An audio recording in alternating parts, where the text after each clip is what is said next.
Yo, what is going on, Senpai Squad? Welcome back to a brand new video, and today we're going to be taking a look at Boruto episode 127. Now, we're switching up how we do these reviews. We're going to try and make them as honest and as raw as I possibly can. And by doing that, I'm going to be reviewing it straight after I first watch it. So, with that being said, before we jump into this review, let's quickly go ahead and watch this brand new Boruto episode. So my iPad is currently on 6%.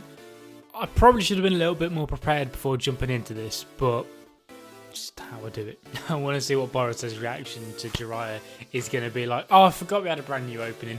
If you guys haven't seen my live reaction to this brand new opening, I know a lot of people don't like it. I'm sort of one of those people, but still, if you haven't seen it, make sure you go see it. Obviously, I've got to plug that video in there. It's nice. Saying that, like I have with every Boruto opening so far, I'm skipping it. Having Boruto question like why Sasuke wasn't there and how like was Sasuke really cool and all that back then, it really makes me excited for when he finally does learn what Sasuke was actually like. I did not expect to be seeing Kiba and Shino in this episode at all. Right, so I've finally finished watching the episode, and I've got to say, it was a lot like the opening actually. It was a very nice romantic match between the two because the episode was nice. It was just kind of nice. Now, if I had to give it a ranking, I'd probably give it a very low 4. Now, like I said, it was a nice episode. However, the bulk of it, the make-out tactic joke, like, I don't know if this is just me, but by the end of the episode, that joke was old already within like 10 minutes. So that really did plummet the rating of this episode down. I was going to give it a solid 4, but I've got to bring it down to a low 4 because that joke has got really tiresome very quickly for me. But seeing everyone talk about Jiraiya and sort of it was very nostalgia heavy, which is always going to bump an episode up a couple of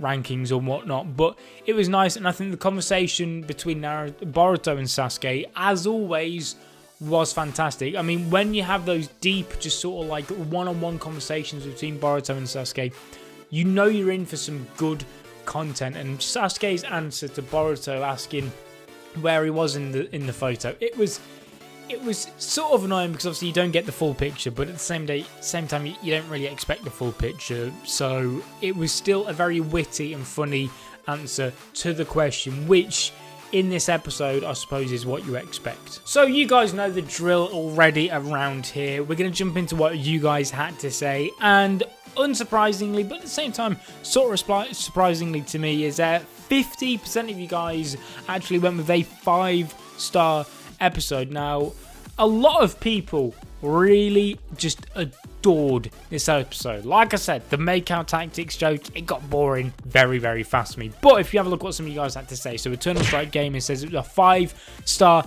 episode because it was super funny and everyone's reaction to hearing Boruto wanting to know about make-out tactics killed me.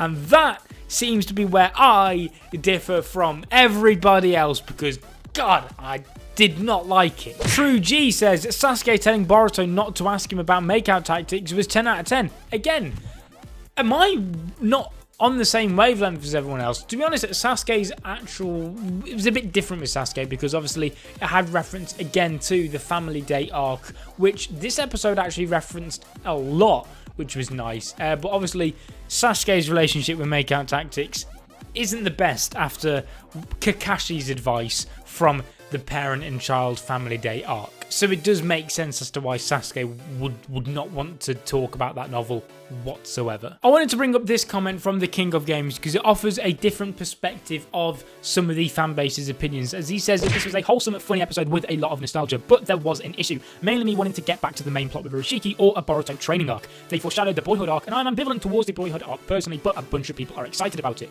There was a moment when Boruto and Sasuke are talking, and I feel like that foreshadows the events of the last chapter and the fallout from it and how it will affect their relationship. Honestly, It's the nostalgia that carries the episode for me, and probably for most, but it was enjoyable regardless. And you, the king of games, pretty much just summed up everything I said, but better, really. Like I said, it was a very nostalgia-heavy episode, and it really did bump up the ranking a lot. But I do agree with you on the boyhood arc. Now, I'm really excited for the boyhood arc, but at the same time, I'm relatively skeptical. For those of you who don't know, I did make a video on this, I want to say last week or so, because it was actually officially announced that the next arc starting this month, probably in the next couple of episodes, is going to involve Boruto somehow meeting young Naruto and all the young Genin generation from way back in part 1 in Naruto. I don't know how it's going to work, and that's partly my worries about the episode, my skepticism about it, because I don't know how they're going to do it. I don't know how much it's going to affect the lore or the series or anything like that. So although I'm really excited, because at the end of the day it is so much fan service, so I can't wait for that. But if it is going to end up being canon, which with Urashiki being involved at the end of this episode, I'm led to believe that he's probably going to make an appearance in the arc as well. And if he is the main antagonist of the arc, like it's to be believed, then it starts to look a lot more canon than everyone, including myself, initially thought. And it's just full of question marks at the minute. How are they going to execute this? I'm really excited, but like you said, I'm going to hold back my excitement for now, just in case they royally mess it up. But I think that more or less covers everything that I wanted to say about this episode. Very, very nostalgia heavy, and the jokes will just run into the ground by the end, in my opinion. However, it was still enjoyable, wholesome, and the little Urashiki tease right at the very end was really, really great. Or I tell you what though, I hate the fact that Boruto blew off his horn, because his design went from absolute badass monster to now he just looks like a 12-year-old with a really bad receding hairline, and I don't like it whatsoever. But if you enjoyed the video, make sure to leave a like and subscribe if you're not already, to become a member of the Senpai Squad. As you already know, we're trying to hit 3k by the end of the year. If you can help us in our mission, then please go ahead and do so. Leave all your thoughts in the comment section down below. As always, I'll be seeing you guys in another video. But until then, peace. 寄せられた神々の化身恐れを知らぬ剣が貫く目指す場所とはまだ見ぬ定め近づいてくる決戦の時